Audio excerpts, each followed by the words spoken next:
আসসালামু আলাইকুম, সবাইকে স্বাগতম জানাচ্ছি গ্রাফিক ডিজাইন লাইভ ক্লাসের ফটোশপ কোর্সে। আজকের পর্বে আমরা শিখব এরকম কিভাবে এডিটিং করতে হয় একটা ছবিকে।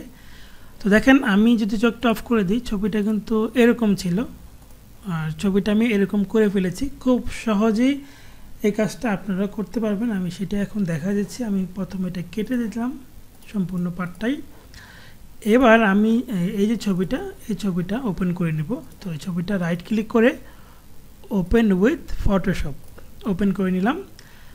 তারপর এইখানে দেখতে পাচ্ছেন নিচের দিকে ক্যামেরা আইকনের পাশে যে আইকন, এখানে ক্লিক করবেন মাউসের লেফটে, এবং উপরে দিকে দেখবেন গ্রেডিয়েন্ট নামে একটা অপশন আছে, এখানে ক্লিক করবেন।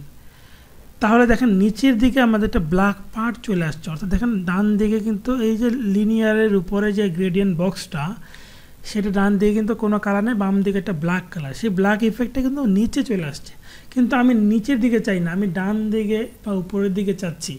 সেই ক্ষেত্রে এই যে অ্যাঙ্গেলটা দেখেন, অ্যাঙ্গেলটা যদি আপনি এভাবে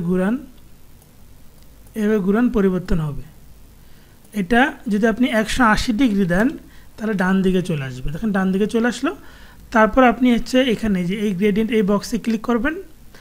তারপরে এইখানে বাম বক্সে ক্লিক করবেন। তারপরে এই কালো কালার যে বক্সটা, এখানে ক্লিক করতে হবে। তারপরে এখান থেকে আমি যে কালারটা দিতে চাচ্ছি, যেমন আমি এটা রেড ভাইব্রেন্ট দিব, তো আমি এখান থেকে এই রেড কালারটা দিয়ে ওকে দিয়ে দিব, এবং এখানে ওকে দিব, তারপরে এখানে ওকে। তারপরে আবার একইভাবে আরেকটা লেয়ার নেব, এখানে ক্লিক করব, আবার গ্রেডিয়েন্ট। এবার এখানে 0 ডিগ্রি দিলে বাম দিকে চলে যাবে, 0 ডিগ্রি দিলে বাম দিকে একদম চলে যাবে। তারপর আবার এই বক্সে ক্লিক করব, আবারও আগের মতো এই স্লাইডারে ক্লিক করব, দেন এই কালারের বক্সে ক্লিক করে আমরা এখানে এবার একটা ব্লু কালার দিতে পারি।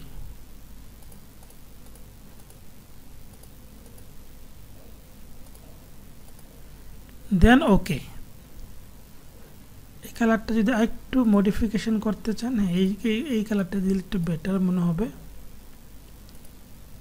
এখনই কাজ শেষ না, আরও কাজ আছে। ওকে, তারপর ওকে। এবার আমরা যেটা করব, এই দুটা লেয়ারকে ধরে মার্চ করে ফেলবো। দুইটা লেয়ার, একটা লেয়ার ধরে শিফট চেপে আরেকটা লেয়ার ধরবো, তারপর রাইট ক্লিক করে মার্জ লেয়ারে ক্লিক করব। তারপর এখান থেকে নর্মাল থেকে দিব কালার। এই দেখেন সেই ইফেক্টটা কিন্তু চলে আসছে। এখন এটা চোখটা অফ করে দিলে কিন্তু এরকম দেখতে পাবেন। ঠিক এই জায়গায় আপনি নতুন, অর্থাৎ এই লেয়ারের জায়গায় নতুন একটা ছবি যদি অ্যাড করে দেন, সেই ছবিতেও কিন্তু সেম এই ইফেক্টটা চলে আসবে। সো আপনি অন্য কালার দিতে পারেন, বা কালার কোন দিকে রাখবেন আপনার মতো করে সেই অনুযায়ী করে কাজটা কিন্তু করতে পারেন। আর কেমন লাগলো আজকের এই টিউটোরিয়ালটি? যদি ভালো লাগে অবশ্যই ফলো দিয়ে রাখুন আমার এই ফেসবুক পেজ এবং ইউটিউব চ্যানেলটি সাবস্ক্রাইব করে রাখুন। নিয়মিত এরকম বিভিন্ন ভিডিও পেতে থাকবেন। নোটিফিকেশন অন রাখলে রেগুলার ভিডিওগুলোর আপডেট আপনারা পেয়ে যাবেন। ধন্যবাদ সবাইকে। আসসালামু আলাইকুম, আল্লাহ হাফিজ।